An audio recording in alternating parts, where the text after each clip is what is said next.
Hello and welcome to episode 6.5 of the SomerKnits podcast. This is a bonus episode that answers the questions left on episode 5, and there will be a prize drawing also. But real quick, before I get started answering questions, my name is Summer. If you're new here, this is a podcast where I talk about my knitting journey and adventures, things I want to make, things I am making, and all manner of fibery chat. Thank you for joining me, and welcome to my little corner of the internet. You can find me on Ravelry as Knit-o-Matic. You'll find everything in the show notes, so no need to try and memorize it. You can find me on Instagram as SomerKnits, and I have an old blog that I still occasionally post to that is on Blogger, and I'll link that below as well if anyone is interested. I would like to do a roundup of a few more pattern review type things on there coming up soon, so hopefully I can make time for that. Grab yourself your knitting, a beverage. Today I have a protein smoothie because I am trying to be a little more mindful of what I put into my body. I have been very much snacking and living on more sweets than usual this summer, and I think part of that is just the being stuck at home and really wishing I could be out with people and doing things, and so maybe some emotional eating using the sweets as a crush. And there's nothing wrong with a treat occasionally, but I found myself pretty tired, so I just want to pay a little more attention to what I'm eating and see if that affects my energy level, and it probably will.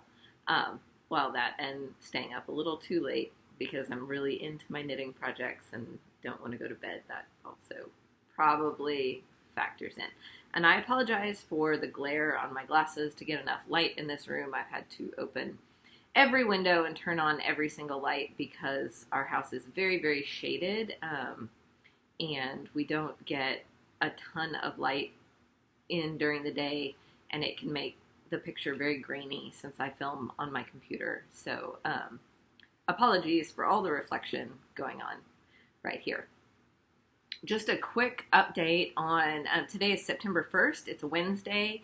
And today launches the Elfmail Knitalong. If you watched the last episode, you'll know that it is cast on day. We are allowing whips, anything 25% finished or less. And even if you have something farther along than that, feel free to join in the chatter and everything. But for prizes, anything that is less than 25% finished is welcome. We're doing the pattern Elfmail. You can find all the details linked below. The hashtag is Elfmail KAL. So you can enter on Instagram. There's also a Ravelry chatter group, and you can enter there. There is a finished objects thread. There will never be a time when I exclusively draw from Ravelry because Ravelry is not accessible to everyone. So you may enter either on Instagram or Ravelry. Either one is totally fine, or enter on both. And there are some great prizes coming up. But 316 Dye Studio, which is where I got the variegated yarn that I showed last time that I will be using for my Elfmail, has generously offered a discount code. So you can use the code SOMER, S-O-M-E-R, at checkout for 10% off from today through September 30th. And if you do that, she's got beautiful yarns. She says there's a restock coming up. It may look a little sparse at the moment, but there is a restock coming up. So feel free to take advantage of that discount code, and hopefully we will have more of those kinds of things in the future. I really want to encourage you to check out small dye artists and smaller designers, and just support the people really giving this a go who may not have had years to get their name out there yet. So anyway, let's jump on into the Q&A. I have written everything down in my handy little notebook, so I'm going to be glancing at it occasionally, and then I have a few show and tells because the answers to some of these questions wouldn't be complete without a few little things to share. So I'm just going to take them in the order they came, and then at the very end, I will announce the prize winner from that episode. So the first person, Victoria, asked if you could sit and knit anywhere in the world, where would it be? And that is a really tough question. I am very fond of water, waves, beaches. I love the smell of the ocean. So I would probably pick someplace tropical, but I would actually be more inclined to say I would love to be with a large gathering of like-minded knitters and maybe meet some podcaster friends than sit by myself and knit. So I watch a lot of podcasters who are in Europe, and any kind of gathering there. I have visited Ireland and Scotland and think those are beautiful. I have family, distant family, but family in Denmark, and I would love to visit there. I have not yet. I would love to visit any of the Scandinavian countries, actually. So, I don't know, maybe someplace new and different, someplace that I haven't been before. I like mountains and trees, and I'm pretty easy to please. I just like to travel and see new things. So, almost anywhere. Maybe not a swamp. Maybe not a desert. Not really into deserts. So, just someplace interesting. Lisa asks, you have creative hair color. What color is next? And as you can see, the pink is fading out because I have my hair appointment actually next Wednesday. So I usually give it a week or two to fade out so that then we can do something new and different. Sometimes my hairdresser decides what color we're doing. Sometimes I decide what color we're doing. Sometimes we collaborate.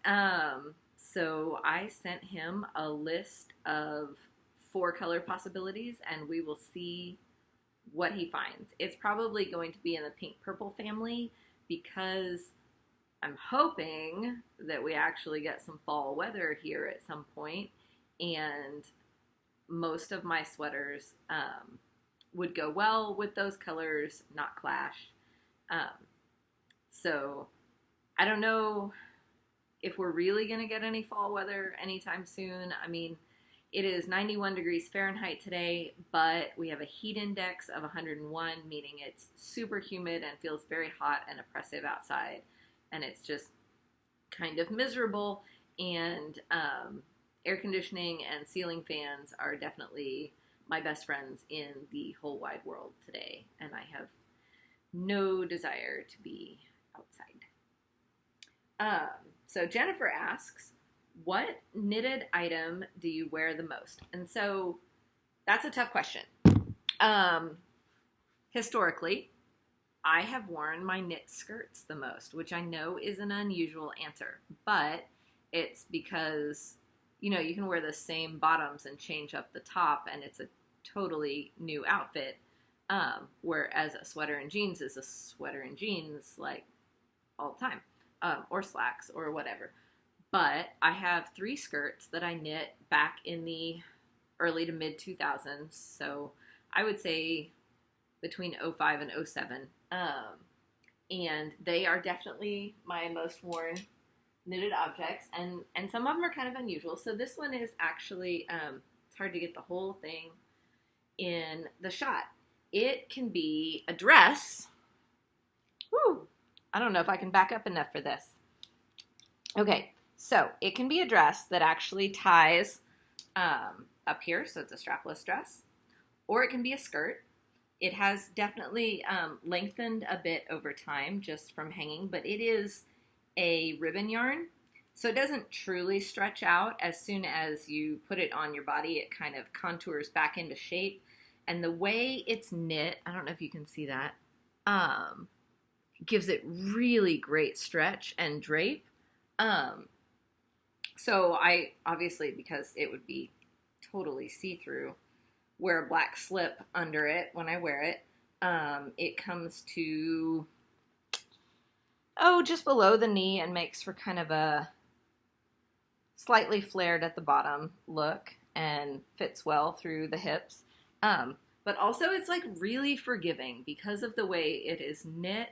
I have fluctuated in weight since I knit it by a good 25 to 30 pounds probably. I'm not counting like pregnancy and stuff like that, but as far as times that I've worn this, and because it is drawstring with ribbon at the waist and it just stretches and moves really well, I've had no issue wearing it for the last forever. So really love it, and I don't remember the brand of ribbon yarn, but I mean, I'm sure I could look that up. I don't think it was expensive. I'm sure I have the pattern in my Ravelry projects, so I can look that up and link it, but I have worn it as a skirt definitely way more than a dress. It's a fairly short dress, and in my 20s that was fine. I don't really do strapless dresses anymore, so really mostly as a skirt, and I really like it. My other most worn, oops, something fell, is also a skirt.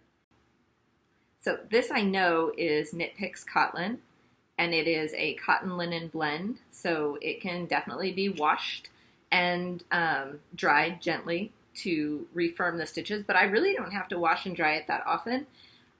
People have asked about stretch or sagging in knit skirts. I think that's actually a question farther on.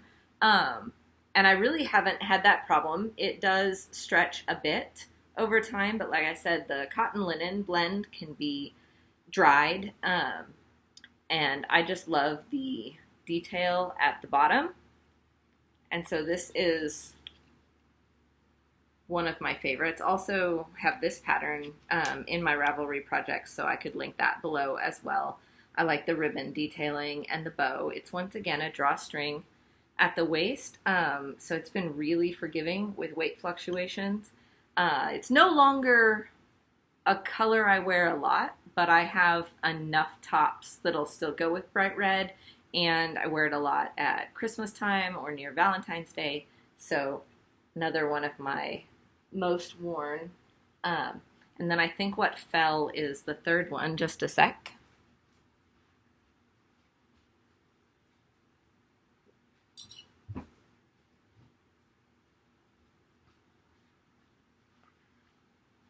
So due to stretching, this one can't be hung on a skirt hanger like those others, and it is an elastic waistband.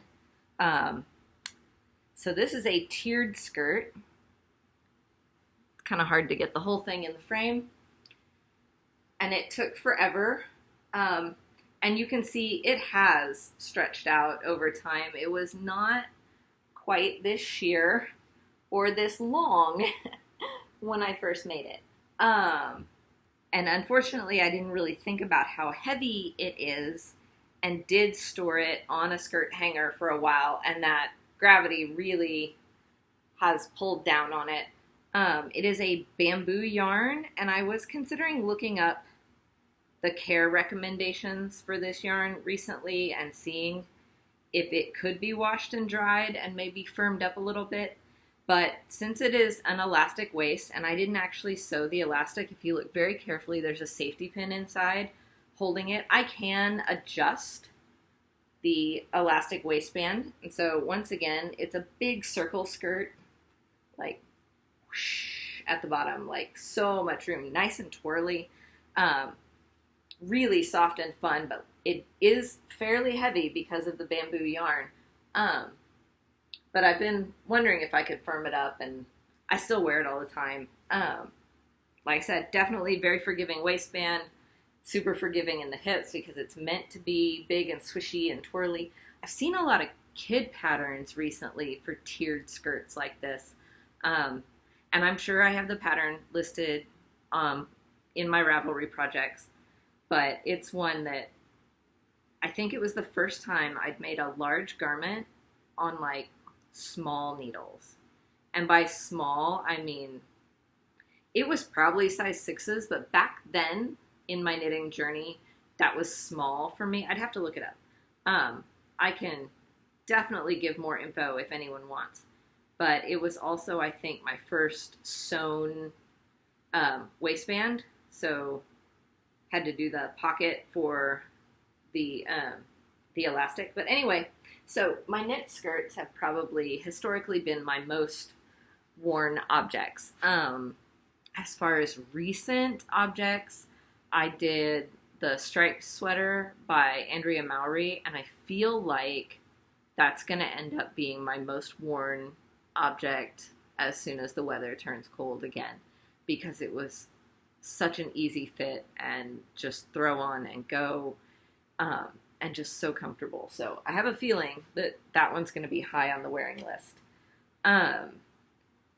And so, yeah, the next question was skirts. Do you find the fabric bounces back or bags out, and what weight yarn have you used? So it really depends. Like I said, the bamboo yarn, very heavy, has definitely lengthened and stretched out over time.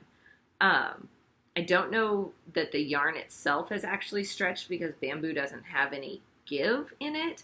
I think that it's more like the stitches have elongated due to the weight of the yarn. So instead of it being maybe as wide as it used to be in the top tier, and it's really the top tier where you can tell the weight has stretched it. The bottom tier, the stitches still look plump, whereas the top tier, the stitches look a bit stretched. So I'm actually wondering if just reblocking it could help that. But I don't find that affects me, like wearing it. It doesn't get what people call saggy butt. It just has stretched out fairly evenly all the way around. The Knitalong will stretch out a little more in the back than the front if I don't pay attention to how I sit down in it. But overall, it has worn great. I mean, I would say for a project I finished in 2007, that it being 2021 now, it has had really great lifespan. And I don't think I noticed any stretching in the first 5 years or more, like at all. I definitely did not wash it every time I wore it. I would wear it and then hang it back up. So I would say it's done great. I think the Knitalong is a DK weight maybe, from Knit Picks. And then the ribbon yarn, that has not stretched out at all. Amazing bounce back. But you know, that ribbon yarn has no give to begin with. So the give is in the stitches in the pattern, and that pattern just has really been amazing. So if you wear tulip skirts a lot, or if you like pencil skirts and things, I would definitely say that you can make some really nice skirts in those shapes that will keep for a long time. I have a number of skirts in my queue in Ravelry that I'd really like to make and just haven't gotten around to. Like for a while, I wasn't doing sweaters for a long time, and so skirts was like the thing that I kind of focused on. I did a silly skirt for my daughter from the book Greetings from Knit Cafe, and I don't remember the actual name of the pattern, but I can link it. But you basically use all kinds of furry things and sparkly things and silly things, and it's a chunky knit, and it's definitely for a little kid. But it's been great because it's also a drawstring, so she's worn it for 3 years now, maybe 4. It's finally going to start looking a lot more fitted this year, I have a feeling, because she's grown quite a bit. She's gotten quite tall. You can probably hear my dog sneezing because he's very silly. So the next question is, do you use the Knit Companion app? And I don't. Here's my dog because he's just going to keep scratching at the sofa while I sit here. I haven't really looked at it. I used to use some kind of digital row counter, but it just drove me nuts. I like physical things, and a lot of times I will make notes on what I'm knitting on paper and then transfer them to a Ravelry page later. So I haven't used a lot of knitting apps. I did download Bellish just to see what it was like, but I haven't made anything from it. But I haven't really looked into Knit Companion. So then, favorite type of projects and favorite finished objects. So right now, I'm very much into sweater knitting. You look very silly. So sweaters are really sparking joy for me right now. Like sweaters for me, sweaters for the kids. Maybe I'll even get around to making a sweater for my husband. Who knows? But sweaters are where it's at right this moment. And I mean, that's why the Elfmail KAL starts today. But historically, I've made a whole lot of blankets, hats, all kinds of things. I like to make a hat when I need a really quick finished object or something that just I can just knock out and smile about. So I have enjoyed doing some hats. I did that one recently for my son because it gave me a quick finish, which felt like a win, and that's what I really wanted at that moment in time. But my favorite finished objects, I have 2 kids, and when I was pregnant with each of them, I made baby blankets. And I did have to go retrieve these from their bedrooms, and I did not wash them before I brought them down. I had to get my daughter's out of her bed. My son's, he had put it in his drawer, so that was a bit easier. But, so my daughter's has a lot of pilling in it.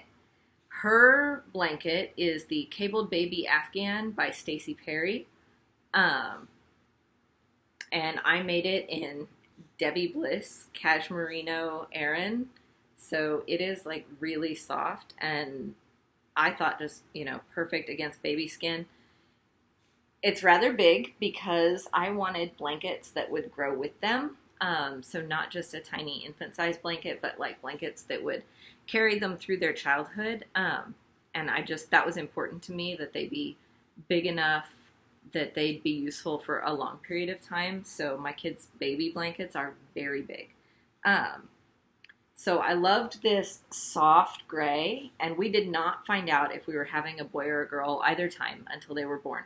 So I just did this light silvery gray, and it's just so soft. It has pilled over time, but I think since she sleeps with it, that is to be expected, and totally normal, and it doesn't bother me. There's no other wear issues.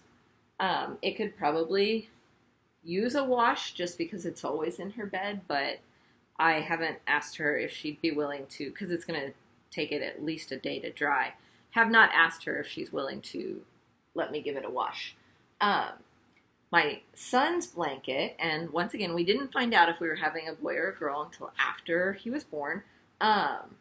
So since I had done light gray for my daughter, I picked knocking more things off. I picked a dark Malabrigo yarn it's a dark gray with little rusty bits in there. I don't know how well you can see the little tiny rusty spots. But I wanted another large size blanket that would last. It's maybe not quite as large as my daughter's, but I don't think he has dragged it around as much, so I don't think it has stretched out quite as much. But the pattern is called Vlad's Owlets, and there is an owl cable, and I don't know how well you can see that. There's an owl cable that runs down the sides and across the top and bottom border, and then the whole middle is seed stitch. I did go for a slightly simpler pattern because at that point in time I already had a kiddo at home. So I was a bit busier than during my first pregnancy when I had time for a huge cabled Afghan. So the seed stitch was nice because I could just go and go and go through the middle. And I love the way seed stitch looks when it's finished. And it's not quite as soft as the Debbie Bliss Cashmerino Aran, but the Malabrigo is definitely very soft, and a very, very cuddly yarn. So this is my son's baby blanket. So those two would be probably my favorite finished objects because they have a lot of meaning. Like it was very important to me to make these for my kids and to actually finish them. The one for my daughter I did finish before she was born and actually entered it in the state fair, and it took a first place ribbon, which was awesome. The one for my son I didn't finish until after he was born, but that's okay. And it's just amazing how the two blankets have actually worked out really well for the kids they were for, even though I didn't know those little creatures before I made them. So, baby blankets were definitely a favorite type of project for a while. I made baby blankets for a lot of my cousins' kids and friends' kids. Until I had my own kids, I made a whole lot of blankets. So, let's see. Next question is, my husband called for no reason at all except to chat, but had to see what he needed. So where was I? I think that I just finished favorite finished objects. So the next question was from Nicole, and it says, do you like knitting winter or summer knits better process-wise? And I'm going to have to go with winter knits. I like using some plant-based fibers and doing some summer knits, and I think that's fun, but there are so many amazing sweater patterns, and where I live there is no such thing as like a light summer sweater or the need for a cardigan in the evenings. It's just not a thing. So I'm gonna have to go with winter knits. I love to do new hats for the kids and my husband every year. I love to do sweaters right now. Like I was saying earlier, sweaters are just really what brings me joy right this second. So I'm definitely looking forward to the colder weather and the winter knits, like so much. And then the next question from Heather is, where do we find all the Knitalong info? And so check the show notes in episode 6 for all of the Knitalong information for both the Elfmail Knitalong and the Finishalong. And then you can also check out the SomerKnits podcast Ravelry group. And there are threads for both Knitalongs, both a chatter thread and a finished objects thread. And all the information that you need is at the top of those threads. And then, let's see, Christine asks, are you a fan of stripes at all? And I didn't used to be. Like, you know how you get this random fashion advice like pounded into your head as a kid, and then it's really hard to get past? So, you know, you hear over and over and over again that horizontal stripes make you look wider. So just had this mental block against horizontal stripes. But I'm also not really a fan of vertical stripes, even though supposedly they make you look taller, and I'm like super short. I'm 5'1". Not really a fan of horizontal stripes, of vertical stripes, but I have actually become a fan of horizontal stripes. I really like doing single row stripe projects. I think that the small scale of that is really fun. But then also I've gotten more into the color and texture mixing, and doing the Andrea Mowry striped sweater last year was like such a joy, and it just flew off my needles and went really fast for me because of the interest in combining the different shades and textures and things. And if you have looked at my Instagram, or maybe I mentioned it in episode 6, so maybe I haven't put it on my Instagram yet. But I've yarned to do a striped sweater for my son for this fall, and my daughter picked a self-striping yarn that makes stripes in various widths, so that'll be interesting. And that sweater is already like almost half done because it's just gone so quickly, and it is the Anchors Sweater Junior. Because I'm joining in on the knit-along that FibreBound and this Nanny Knits are doing for the Anchors Obsessed knit-along, and you can check out their podcast for information on that. It's open for any Anchors pattern, but using the self-striping yarn where it actually has different widths of stripes built into the yarn has been a lot of fun because it's interesting to see how it stacks up. So yes, I have developed a fondness for stripes, and that's been really within the last year or so. I would say that I just had that total mental block against stripes for a really long time. So I think that we shouldn't make fashion rules like that. Like, who needs that kind of nonsense in their heads? I don't really care. Does it make me look a little wider?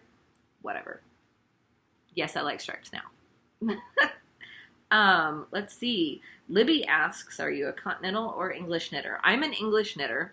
I've been trying to figure out continental for two-handed color work, and I just can't seem to tension the yarn well with my right hand, like at all.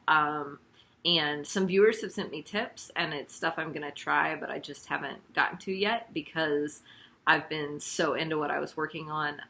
I've spent the last few evenings doing the Anchor Sweater Junior for my daughter, and today is going to be all about the Elfmail.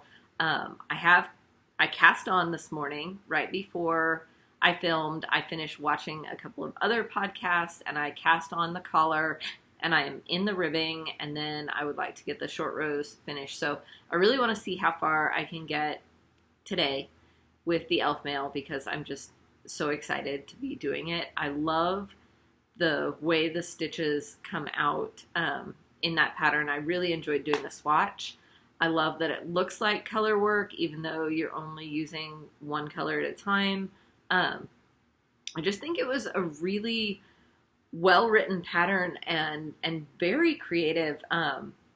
And I do think that it is absolutely worth the price. I know somebody mentioned that it was a more expensive pattern, but it is a small designer, and you have to remember that small designers don't usually sell the volume of patterns that the larger, more well-known designers sell, and so it can take a lot more time to recoup the costs of what actually goes into writing a pattern. It's a lot of time and money. I mean, there's the yarn costs, obviously, but then tech editing, and a lot of people hire a graphic designer. Some people hire a photographer. It's just, there's a lot that goes into writing a pattern, so I absolutely think that that pattern is worth it. And I'm not sure how I got on that tangent. It started with color work, right? Yes. And then the next question was, what is your favorite pattern? And that is way too hard a question. Favorite pattern ever? Like ever? I don't even know.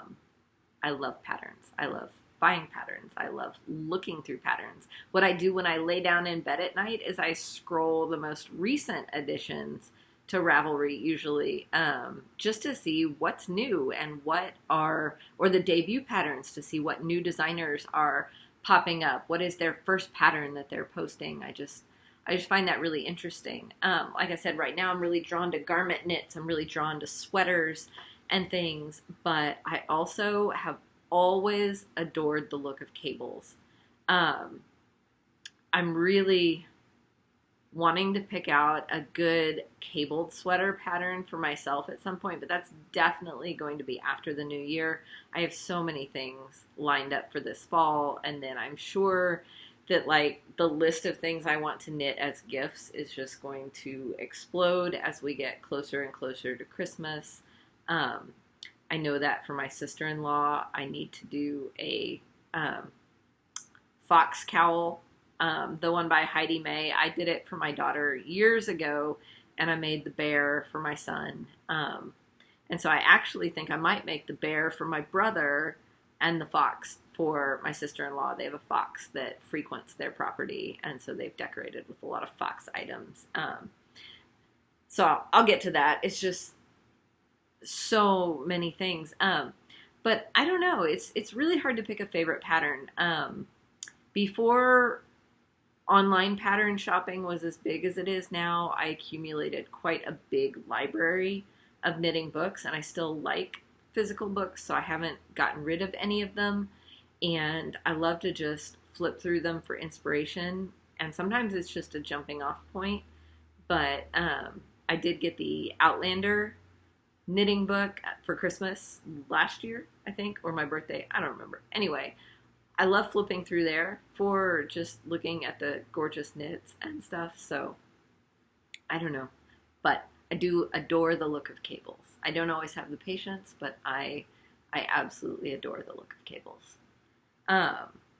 One of my epic bucket list projects is to do a huge cabled Afghan, but one of the fisherman style ones where there's all different cables across it, but I don't want to have to do the kind where it's in strips and you sew it together because I hate sewing things together.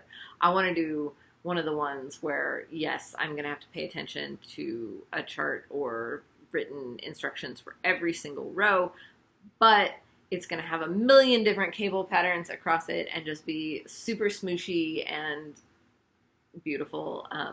I did a huge cabled Afghan for my husband's brother and his wife when they got married, but it was chunky cables and it was the same cable all the way across and all the way down. It wasn't a big variety of cables. So definitely bucket list project, giant cabled Afghan, all different kinds of cables. Let's see.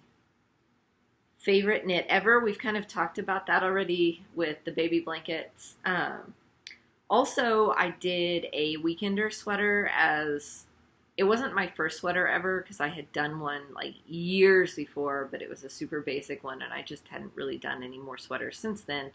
But my husband gave me some really nice yarn as a yarn bouquet for Valentine's Day year before last, before lockdown. And so one of the first things I made during lockdown was a weekender sweater. The pattern's by Andrea Mowry, and I used that yarn that he gave me. So it's super special because he went in and picked that yarn out all by himself, went into a yarn store, didn't order it online, and it's Nature's Luxury. On Stage, I think, is the main yarn. It's a sport weight. And then there was a silk mohair also held with it. But it's just so scrumptious. But also, because of the fiber content, it is a cold weather sweater. It has to be really cold. So I won't get to wear it until the dead of winter here again. But it's definitely a favorite. Summer pattern and yarn recommendations. Well, I've done some great summer knits this year. I really love the way the outline tank from Jessie Maid wears. Last episode I asked what people thought about throwing it in the washer and the dryer, and I may just do that before I unpick the shoulders and shorten the straps. But I also really love the look of her outline t-shirt, and so that might be a really great option. I love linen blend yarns. Linen by itself can be very stiff until it breaks in. It does break in beautifully. I love linen blend yarns though. That Mojave was amazing to knit with. It did stretch out more than the Knit Picks Cotton has in the past. I have a half-finished object in the Knit Picks Cotton that is, I think the pattern name is Petrie, and it's a boat neck sleeveless.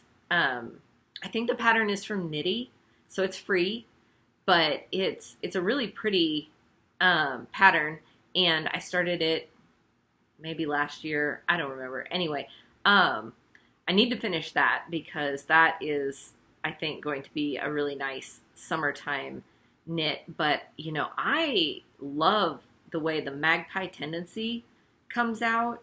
It is so easy to throw on over a dress or a tank top or whatever. It's awesome. The ranunculus, if you do it in sock yarn, is super comfortable and light and floaty and amazing. There are so many amazing patterns out there. Where I think I don't like certain summer knits is when it's in a worsted yarn, but it's still a summertime pattern, because even like a cotton blend yarn in a worsted gets really heavy, because cotton can get very heavy. So here where I live, where it is too hot for that kind of nonsense, I mean, I made the Sadawal tee by Midori Hirose, and that is still a transitional season knit, even though it's a sleeveless top, well, short sleeve top, because I made it in a worsted weight. I want to make that pattern again in a sock weight because the drape's going to be totally different. I also think that that pattern would be amazing in a bamboo yarn, maybe like the Lion Brand Kobu, or even a really nice bamboo yarn. I think that that would be a great summer knit in the appropriate yarn. And then she's got that new tulip Gansey, is that how you say it? That I really want to make, that you can make in different weights. And the pictures of the lightweight ones just look amazing. So that could be a great summer knit as well. It really depends what you're looking for. Are you looking for like a solid garment that is full coverage on its own? Or are you looking for like something open and airy that you throw on top of something else? So it just really depends. But I put all the pattern information of stuff I do into my Ravelry project pages. That is really where I keep that information. So if you're curious about something that I have done in the past, you can check those out. And it has everything. Or if Ravelry is not accessible to you, just message me if you have any questions at all. I'm always open to chatting. Let's see. How old? She asked, how old are your daughters? I'm sorry, assuming she. They asked, how old are your daughters and do you plan to introduce them to knitting? Well, I actually only have one daughter. My son has gorgeous long blonde hair as well. But my daughter did learn to knit a couple of years ago. She's made a hat and she's made a cowl, and she started some other projects. She's just such a busy little creature that she doesn't spend a lot of time on it. She enjoys the process. I think that she's a product knitter more than a process knitter, though. Like, she really gets a lot of pleasure from the finished object, but doesn't always have a lot of time to put into the process. So we'll see how that goes as she gets older. She is 9, and my son is 6, and he is interested in me making him things, but has not expressed interest in actually knitting anything himself, which is totally fine. They have both done some spinning with me before. They have both done some sewing at the sewing machine, like in my lap.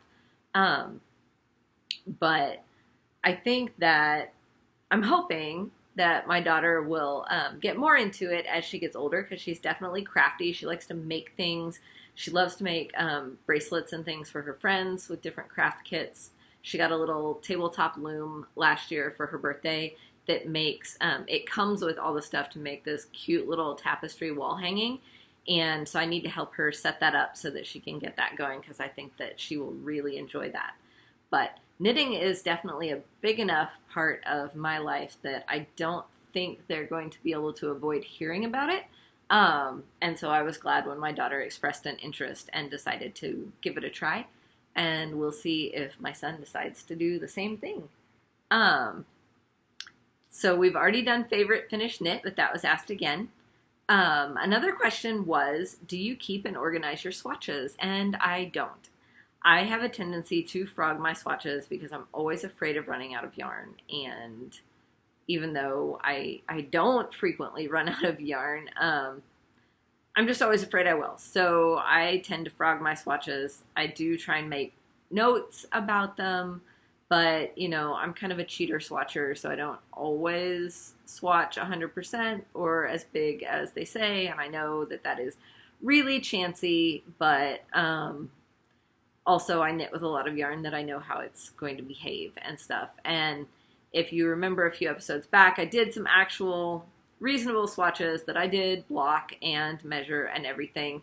And so the one where I actually started the project, I frogged the swatch and started the project. But the one where I have not yet actually started that project, just in case I change my mind about what I'm making with that yarn, I have left that swatch already knit and blocked with notes about needle size, sitting on top of the bag of the rest of that yarn. And it'll stay that way until I actually begin a garment with that yarn. And it is definitely a sweater quantity, so it'll definitely be a garment. It's too nice a yarn to just make a thing with, or even an accessory. Like, it's so nice. I'm gonna have to wear it like as a garment. Let's see, how did I get into knitting? So I learned to crochet from my great grandmother when I was like little, and we did a lot of things. We did a lot of hand sewing. We did a lot of crochet. We made a lot of doll clothes. We made Christmas ornaments. She liked to do crafty things when I was over at her house, which was semi-frequently. She lived really close to my school. And so if my mom had errands or something to run, or there's 3 of us, I have a brother and a sister. If there was somebody that had an activity right after school or something, a lot of times my mom would get us a snack and drop us off at my great grandmother's house, and we would spend the afternoon over there with her. And we didn't do a lot of sitting in front of the TV. Like, we would have our snacks, and she had a box of toys, but then she had tons of craft stuff, like seed beads and little pearls and all kinds of things. So I learned to crochet from her, and she used to make pot holders for everybody in the family. I'm sure she made a ton of other things too, but she made these pot holders so often, and they were so tightly crocheted that nothing got through them. But also, she wore the crochet hook, and I think I have it somewhere. She wore the crochet hook she used, the metal one, down to basically a wire, because she used it so often and for so long. And my mom made things when I was a kid. She did a lot of smocking dresses for me and my sister. She could sew on a sewing machine, and she did make like our Halloween costumes, but she didn't like knit or crochet when I was little. Anyway, so fast forward to college, and a friend of mine was like, hey, I'm going to go grab some yarn, and I want to start crocheting this blanket for this friend. And I was like, let's do that. And I hadn't crocheted in years at that point, but I had done other things like cross stitching and stuff. And so I went to the store with her, and we got yarn, and I went ahead and bought hooks because everything I had was back home, states away. And I got back into crocheting, and then I got into browsing patterns. And the more I looked at, the more it was like I liked the drape of the knitted fabric, and there were more pattern options for knitting than crochet that were attracting me. I'm sure there are tons of crochet patterns, but at the time, I was seeing more and more knit things that attracted me than crochet things. And especially if you start looking at garments and stuff, I just liked the drape of the knit fabric. So for a while, I crocheted a whole lot of blankets, but then I knit other things. So in order to learn to knit, I came home from college one either Christmas break or summer, I don't remember. But by this point in time, my great grandmother had passed on, and I went to my grandmother's house, my mom's mom, and I asked her to teach me to knit. And she did, on like the old-fashioned long metal knitting needles, with just like cheap worsted weight acrylic. And she was like, so I made a scarf. I'm not even sure if I ever finished it, but she was just like, you just practice the stitch over and over and over again until your stitches are even. And then we learned to purl, and you just practice that over and over and over again until your stitches are even. And I know not everybody does it that way, but this was back in like, I don't know, 2001 maybe. And so that's how I learned to knit. And then after college, while I was working in California in theater, I had a whole lot of downtime at work between shows or during rehearsals or during lighting queuing and stuff like that. So I was able to make things at work when I wasn't actually doing stuff. I made so many full-size Afghans just sitting like at my little desk at the rail or up at the light board. So I got better, I think, at knitting because I did a lot of it. I joined a bunch of dishcloth Knitalongs, and so started doing like the hidden picture type patterns and joined some groups that really inspired and helped me along in my knitting growth. And I still miss those ladies.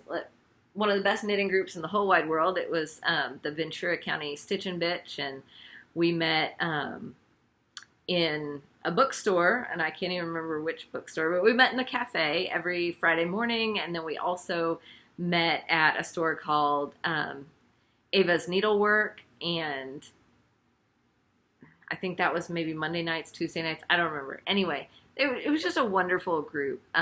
We went to Stitch and Pitch at Dodger Stadium a couple times, and I made some really good friends through there, but also got to see so many amazing knitters doing so many amazing things that it inspired me to just try stuff. So that's how I got really into knitting. And then, you know, my addiction took off from there. That was probably way more history than you wanted, but we're almost through all the questions. So we've been through most worn knitted item, which was another question. Favorite yarn weight. So right now I knit with a whole lot of sock yarn, but I would say anything from sock to DK. So sock, sport, DK, anything in there. I love holding lace weight with things, but I don't necessarily love knitting with just lace weight on its own. I can't tell if my autofocus is having trouble or just my eyeballs are having trouble. So hopefully this video is not out of focus. Just random side note. But anyway, I love the drape of things made in fingering weight and sport weight yarn, even up to DK weight. Once you start getting up to worsted, or I'm really not into chunky yarns or chunky knits. And yes, I know I could make a million more things quickly if I was into that chunky look, but I'm not. I don't like how it looks on me. It's not cold enough here to really want a ton of chunky knits. So I would say anything from fingering to DK. I seem to have gone for a lot of sport weight yarns recently, but you know, with fingering yarn, you get a whole lot of yardage for your 100 grams, and so that can make things a little more affordable, even though it can take a lot longer to finish. So it just depends. Let's see. I think that might be almost everything. Last question is, for a beginner, do you have recommendations for needles and yarn? For socks. Sorry, for socks. And I learned to knit socks by taking a sock class at a yarn store, and it was on double pointed needles, and I would not say that that's the easiest in the world. But it depends if you want to do toe up or top down. I think that Magic Loop, if you're already familiar with it from doing like sleeves and collars, I think Magic Loop is a nice, easy way to do it as long as you're confident starting in the round without twisting your stitches. Because to me, that is the hardest part of Magic Loop. I have really been enjoying 9-inch circulars recently, but my number one thing, if you are learning to knit socks and you've never knit socks before, is that I would recommend doing a pair of DK weight socks. It depends if you're a tight or a loose knitter. Size 4 or 5 needles, depending on your personal preference. But that way, it doesn't take as long, but you can get through the basics of the construction of a sock. So, you know, the cuff, the leg, turning the heel, the foot, and then the toe. Obviously, if you use 9-inch circulars, you need some other way to do the toe, whether it's magic loop or switching to double pointed needles or however you want to do the toe. I prefer a heel flap and gusset, but that's personal preference. I just like how that fits. There are obviously a million different kinds of heels. But I would start with a DK weight sock. And I believe the Crazy Sock Lady has a free pattern for perfect DK weight socks right now. So you could always grab that pattern and the yarn and needles that she calls for. And I downloaded it, but I haven't really read through it. I bet that she's got a lot of really good explanation in there, or there's a lot of support. But also YouTube videos are definitely your friend. I think this has gone a lot longer than I meant it to for a bonus episode. You know, that Q&A, sometimes I get a little long-winded on my answers.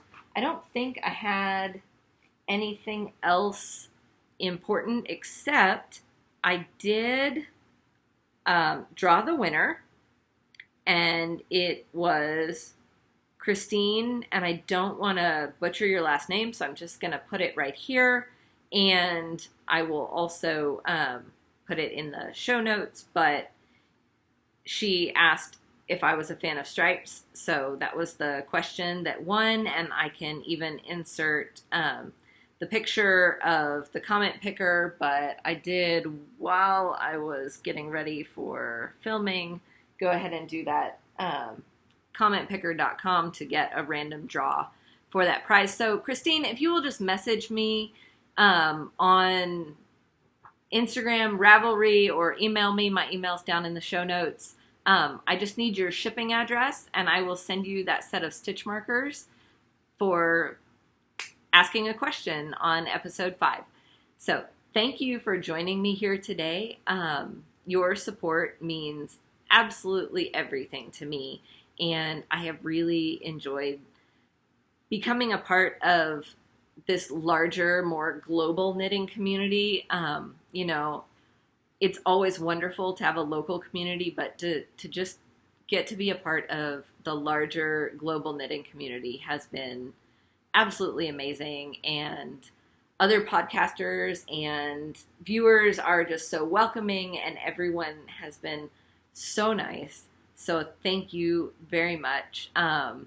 If you enjoyed this episode and you are not already subscribed, click that thumbs up, click that subscribe button. It just makes my day every single time.